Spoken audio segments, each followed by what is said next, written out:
klaseng almusal to. Wala sa isip ang mga nagluluto nito eh. Champurado. Bigas, tas lagyan mo ng tsokolate. Dapat ang almusal, itlog at saka hotdog. Walang gana kumain. Bakit ganyan ka makatingin? So ayaw mo kainin, hindi mo gusto. Sino nagsabing hindi ko gusto to? Paborito ko to eh. Gustong gusto ko to eh. Eh mukha ka kasi naghahanap ng itlog tsaka hotdog eh. Hindi ako naghahanap ng itlog o hotdog.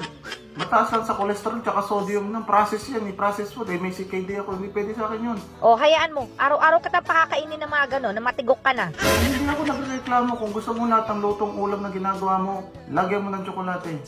Ha? Isda. Sinigang na isda. Lagyan tsokolate. Adobong manok, tsokolate. Gulay, pakbet, lagyan mo ng tsokolate. Kung gusto mo pati kalderetang baka, lagyan mo ng tsokolate. Hindi ako nagreklamo. Maghanap ka ng tagapagluto mo, yung kayang-kaya mong utuhin para maging masaya ka. Oo. He, bahala.